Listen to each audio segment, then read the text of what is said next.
An unknown major national treasure.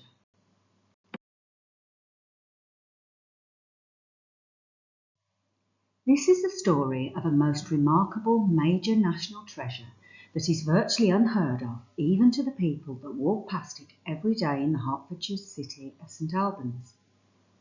St Albans is the legendary birthplace of Freemasonry and named after Alban, who is considered the first British saint and martyr, and after whom Francis Bacon took his title Viscount St Alban. Francis Bacon grew up on the Bacon family estate at Gorhambury, close to the White Hart Inn, which conceals a profound secret relating to Shakespeare.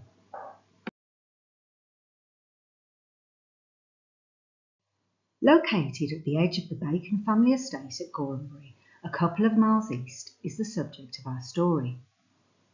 The White Hart Inn in St Albans is situated on Holywell Hill, directly opposite St Albans Cathedral. Parts of the inn date back to the 15th or 16th century, and much of its architecture has been preserved. Part of the ground floor is now occupied by a pottery shop called Pots of Art.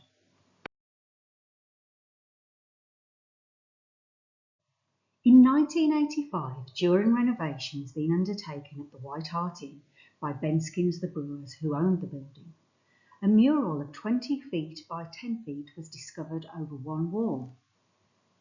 It is known as the Venus and Adonis mural and depicts the death of Adonis killed by a boar. The mural dates to around 1600 or before, about the time or shortly after the publication of Shakespeare's best-selling poem Venus and Adonis.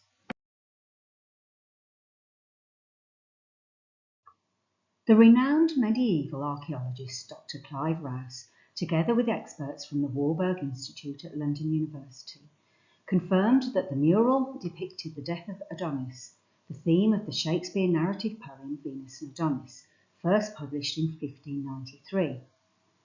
This was the first work to carry the pseudonym William Shakespeare, below the dedication to Henry Wriothesley, the 3rd Earl of Southampton.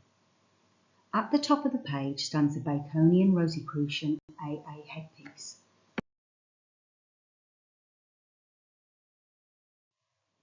Back in 1985, Francis Carr from the Shakespeare Authorship Information Centre immediately realised the importance of such a find, saying, "Experts from the Warburg Institute have concluded that the subject is definitely the death scene from Venus and Adonis.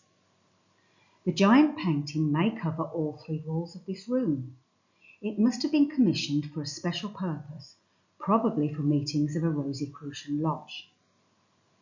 Dr. Clive Rouse, a leading art expert and historian and a specialist in panel paintings, says that this large painting is a major national treasure. It is priceless. I cannot overestimate the importance of this startling find.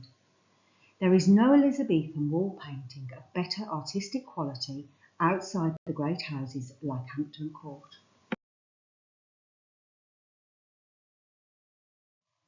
In 1986, it was once more enclosed, and only later was it put on public view when a bedroom company leasing from the brewery decided to exhibit it behind glass panels. In his article, Venus and Adonis at the White Hart Inn, St Albans, Francis Carr states, "This important national treasure is now for the first time on view to the public.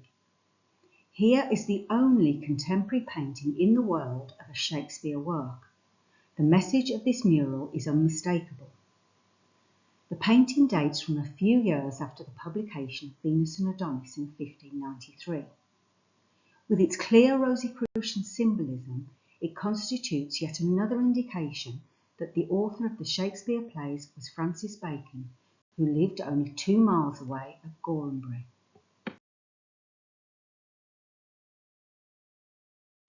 With supporting images, Carr illuminates and explains some of the prominent features and themes of the mural. Already visible are 6 details which prove that Venus and Adonis and all the other works in the Shakespeare First Folio are the creation of Francis Bacon. Number 1. Adonis is a key figure in Rosicrucian doctrine, as he represents the sun, while the boar represents winter. Bacon was the leader of the Rosicrucian movement in England at this time. Number 2. Next to Adonis is the boar. This figure bears a distinct resemblance to the boar depicted in Bacon's crest. Number 3. Above the boar, a large house can be seen. This could represent a symbolic Masonic house and temple, as the two towers and the arch appear in Masonic books of the 17th century. The building contains some features of Bacon's house at Gorhambury, only 2 miles away. At that time, the White Hart Inn was on the border of Bacon's estate. Number 4. The hill just to the right of the house could be a representation of Bacon's Mount, a mound just a mile away in Pray Wood, which Bacon used for astronomical observation. Number 5. The rose, which is the ancient legend grew from the dead Adonis, became the reborn man, with a new personality or name. A red rose can be seen in the mouth of one of the horses in this mural. Number 6. In the foreground of this painting can be seen the stump of a tree, with a clearly visible opening at the base. In Act 1, Scene 2 of The Tempest, Prospero tells Ariel that his mother Sycorax did confine thee into a cloven pine. It was mine art that made gape the pine and let thee out. We have here in one symbol and one sentence the whole canon of the Shakespeare plays and poems.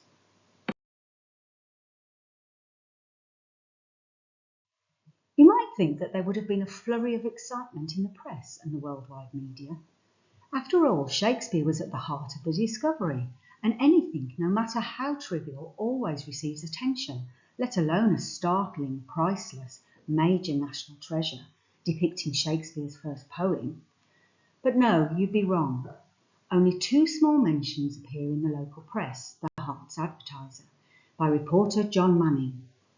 Major treasure found in hotel, 1st of November 1985, and Freemasons linked to ancient mural, 20th of December 1985. The articles do throw up a few interesting points regarding the unique mural and its examination. Restoration work began in early August 1985 and went on for some weeks until the German conservator Christoph Oldenburg had to leave the city to attend to other commissions. Bensky and the Brewers expected Oldenburg to return in spring 1986 with his team of experts to continue his work. This didn't appear to happen. The article's picture features Fiona Allardyce, a conservator at work on the mural. Dr. Clive Rouse confirmed the work had been expensive and Oldenburg had experienced difficulties with it. The article mentions many academics argue that Shakespeare collaborated with Francis Bacon on The Taming of the Shrew, which was written between 1593 and 1594. If that is true, he could have been a regular visitor to St Albans at about the time the mural was being painted. Even the suggestion that Shakespeare could have been a regular visitor to St Albans didn't seem to tempt the mainstream media into action. In the second Hert's Advertiser, the links to Freemasonry and the mural room being a Rosicrucian lodge is made. The symbolism in the mural strongly suggests it was commissioned for its meetings, and also the boar in the mural resembles the boar depicted in Bacon's crest, and the house in the mural to Gorhambury.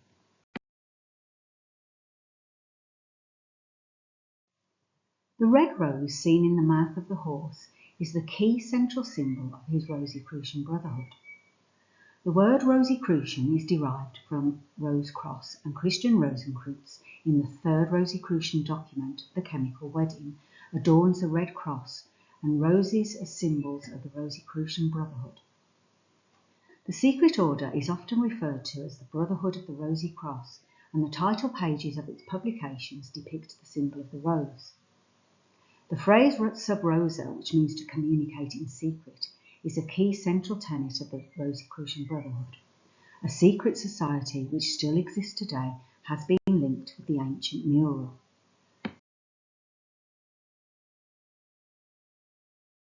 So, what happened to this priceless artefact, this major national treasure, this unique contemporary painting of a Shakespeare work? In 40 years from its first discovery until now, More or less nothing. No extensive conservation or restoration and no media attention. Isn't this strange? What can account for it? It's hard to understand any of this unless we consider that it is one more piece of strong physical evidence of Bacon's connection to Shakespeare, along with Bacon's manuscript with Shakespeare and Bacon written all over it, Bacon's Northumberland manuscript, Bacon's writer's notebook with hundreds of Bacon-Shakespeare parallels, Bacon's Promise, and now a Shakespeare wall mural in a local pub in Bacon's hometown. Today, the Venus and Adonis mural can be viewed behind the glass cases in Pots of Art pottery shop, Holywell Hill, St Albans, where it still remains a rather invisible and unknown major national treasure.